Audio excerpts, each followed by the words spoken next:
Mr. President, maraming salamat. Mga kababayan at kapwa ko Pilipino, karangalan ko po ngayon na pag-usapan ang isang bagay na nakakabahala sa pamilyang Pilipino at sa ating kabataan, ang estado ng ating edukasyon. Since my first term, educational reform has long been one of our core advocacies. Now, as I rejoin the Senate and as your Chairman of Education, I remain committed to prioritizing reforms in this sector as it will affect generations of Filipinos and the future of our dear nation. But before I discuss the crisis in our education system, I must thank the Second Congressional Commission on Education, or EDCOM, co-chairpersons Senator Sherwin Gatchalian, Senator Alan Peter Cayetano, Congressman Roman Romulo, and Congressman Mark Go. I also want to thank EDCOM Commissioners Senator Loren Legarda, Senator Coco Pimentel, Senator Joel Villanueva, Congressman Jude Asidre, Congressman Khalid Dimaporo, Congressman Pablo John Garcia, and the EDCOM Technical Secretariat led by ED Dr. Carol Markey. Lastly, I'd also like to recognize our current Secretary of Education and our former colleague, Secretary Sani Angara, for his work in beginning these necessary reforms. I met with Secretary Sani recently, and we aligned on priorities and committed to support DepEd's priority bills. The EDCOM report was groundbreaking in its frank assessment of our educational system, and we want to commend their courage, their honesty, and commitment in identifying the depth and breadth of issues. Rather than glossing over and sugarcoating this concern, it is clear that their critique comes from a place of care for our youth and desire for solutions. Matagal na po nating paniniwala na ang unang hakbang tungo sa reforma ay pagtukoy sa problema. At dahil sa EDCOM report, nagagawa po natin yan ngayon. The issues our education system face will not be solved easily. The pace of reform can sometimes be slow, kaya nananawagan po kami sa aking mga kasama dito po sa Senado na tulungan ang komite para matugunan ang krisis sa edukasyon. Pagdating sa edukasyon, siguraduhin po natin na walang kulelat. Siguraduhin natin na lahat gagraduate at may siguradong trabaho. Siguraduhin natin na dahil tayo'y magtatrabaho at magtutulungan, panalo ang estudyanteng Pilipino. Mula sa aming mga konsultasyon sa mga lokal na pinuno, mga opisyal ng paaralan, mga magulang at mga mag-aaral, nakita po namin na malalim ang krisis sa edukasyon at matagal na pong nagtitiis ang mga estudyante sa ating bayan. Nakakabahala at nakakabigla ang pang-araw-araw na buhay ng isang Pilipinong estudyante sa pampublikong paaralan. Ang ilan po, kilo-kilometro ang kailangang lakarin para lang makarating sa eskwelahan. Yung iba, walang classroom na nagagamit, kaya nagaklase sa waiting shed at covered court. Ang iba pa po, wala pang maupuan. Ang mga estudyante kailangan paghatian ng textbook dahil kulang at huli kung dumating, at mano-manong kukopyahin para lang may babalik ang aralin. Ang mga ibang bata pumapasok na gutom. At kung suspendido ang klase dahil sa bagyo, sa baha o dahil sa heatwave, hindi makapag-online para matuto dahil walang libreng internet. Our consultations and EDCOM's report form the foundation of 7 key issues we need to address immediately, while recognizing that there are many more issues that will remain and many more that will arise. Unang-una, Filipino students today face a crisis in nutrition. Only 25% of Filipino children between 6 to 12 months old meet the recommended daily energy intake.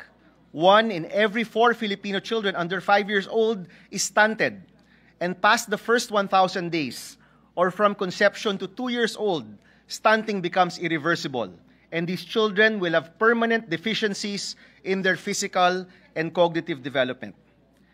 Mga kasama, in the 17th Congress, I principally sponsored and co-authored the Masustansyang Pagkain para sa Batang Pilipino Act, or RA 11037, in partnership with Senator Grace Poe.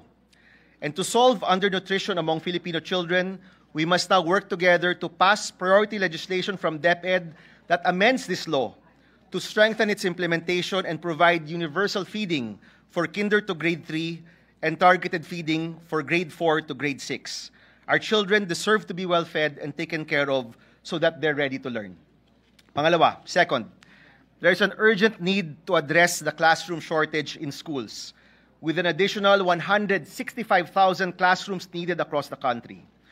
According to the EDCOM report, our Filipino schools are holding more than 2 shifts a day, and only 30% of school buildings are in good condition.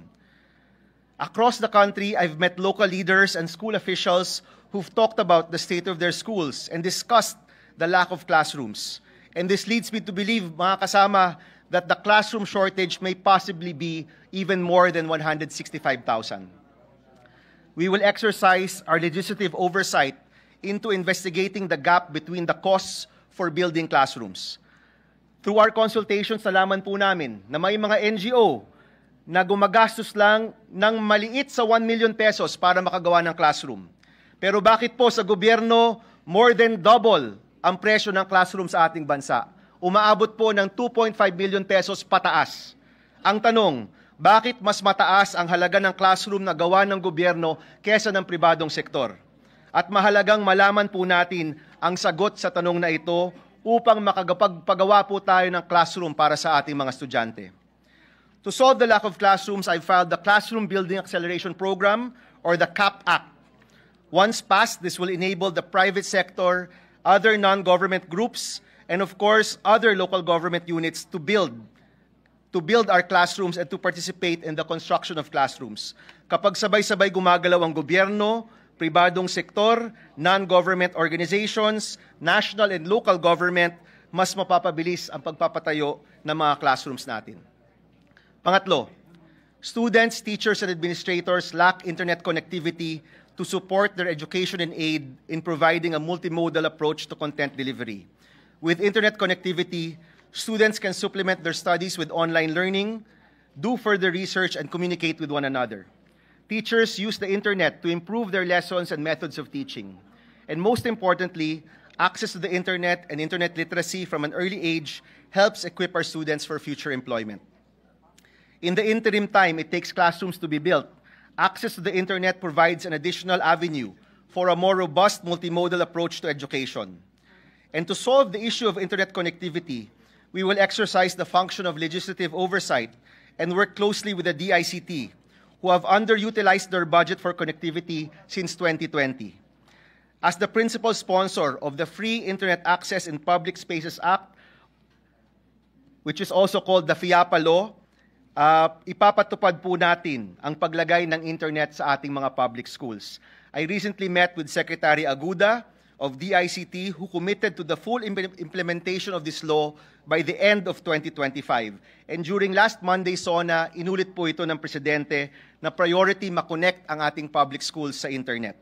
Our students and teachers deserve every possible method to access learning materials and should not be burdened by additional costs to access the internet.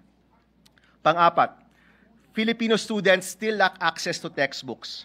According to the EDCOM report, at the halfway point of the current school year, ngayong Enero po, only 37% of textbooks titles were delivered for grades 4 and grade 7.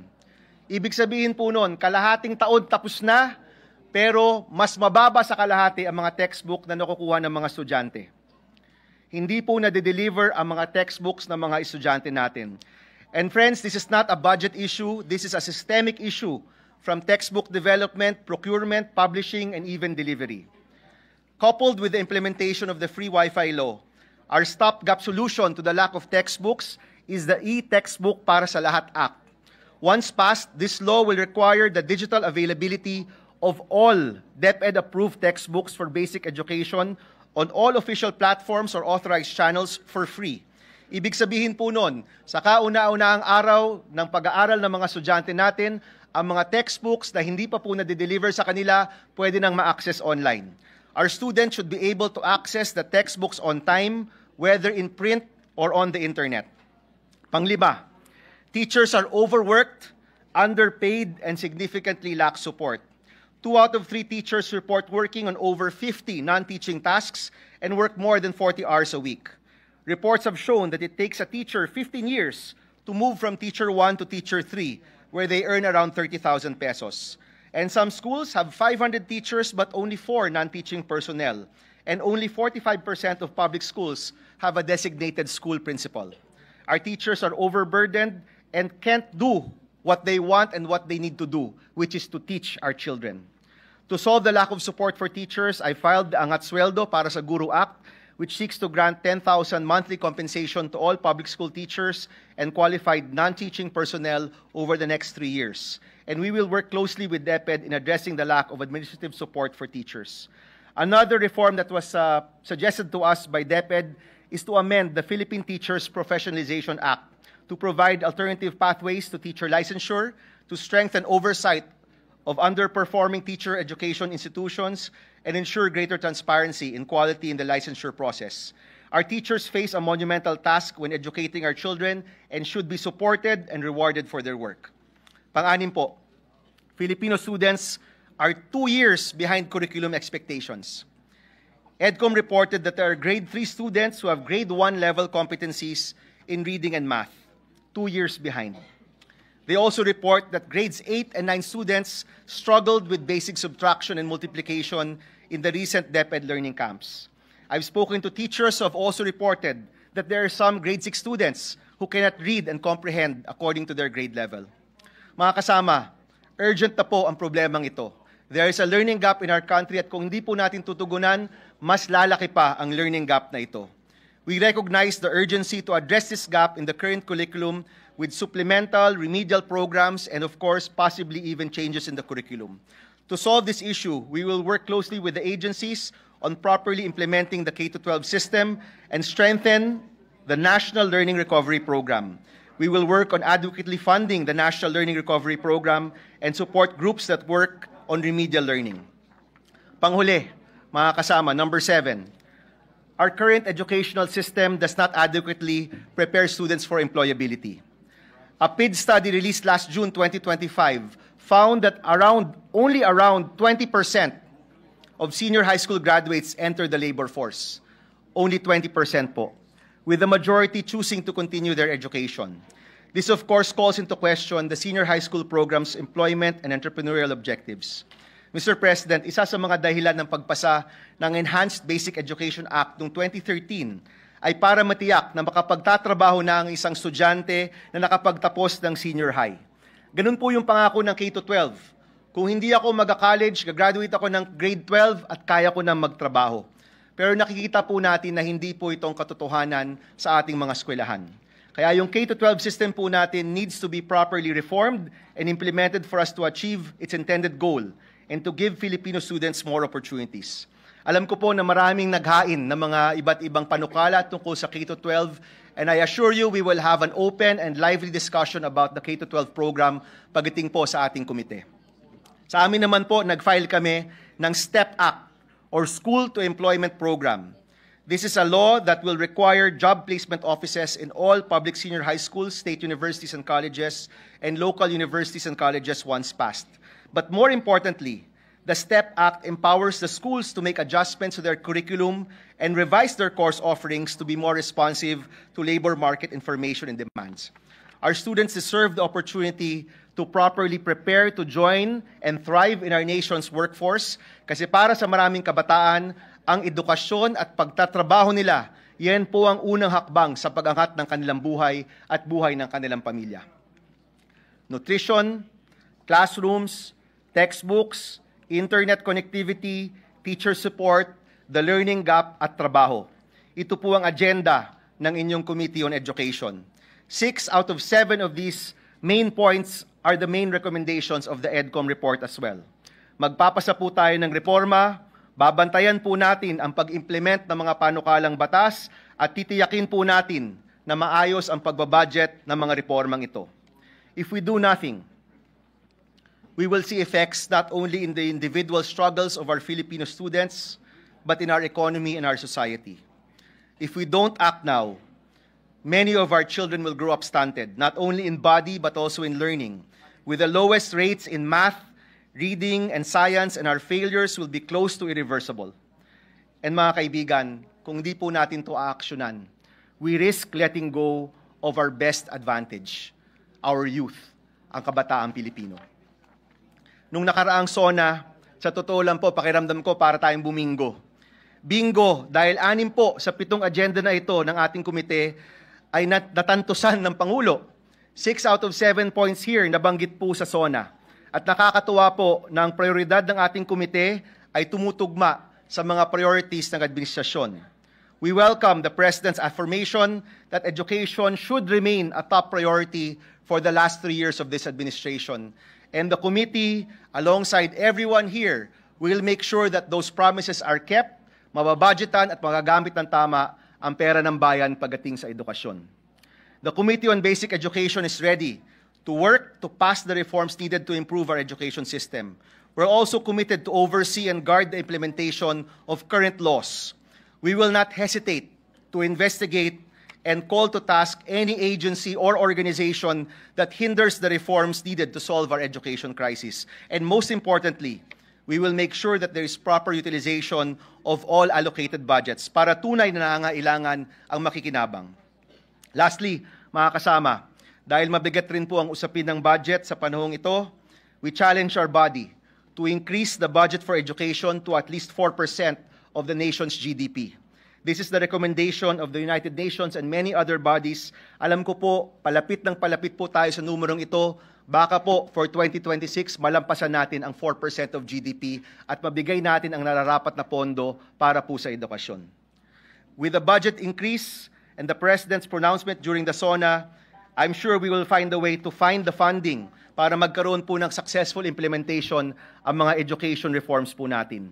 Itong lahat, kailangan po natin para masolusyonan ang krisis sa edukasyon. Paglaban po natin ang karapatan ng kabataang Pilipino na magkaroon ng kalidad na edukasyon. Ito po ang agenda ng aming komite. Para matugunan ang krisis sa edukasyon, pagsasama-sama, pagkilos at pagtutulungan ng kailangan po. Pribadong sektor, advocacy groups, mga estudyante, mga guro, mga iba't ibang sangay ng ating gobyerno at syempre lahat po tayo dito, kailangan po magtulungan para sa mga isyong ito. At kasama po ang DepEd, ang CHED, ang TESDA, of course with our good friend, former Senator, now Secretary Angara at ang kabuuan ng DepEd, and their 10-year basic education roadmap bilang gabay, mas matututukan po natin ang mga kinakailangang reforma.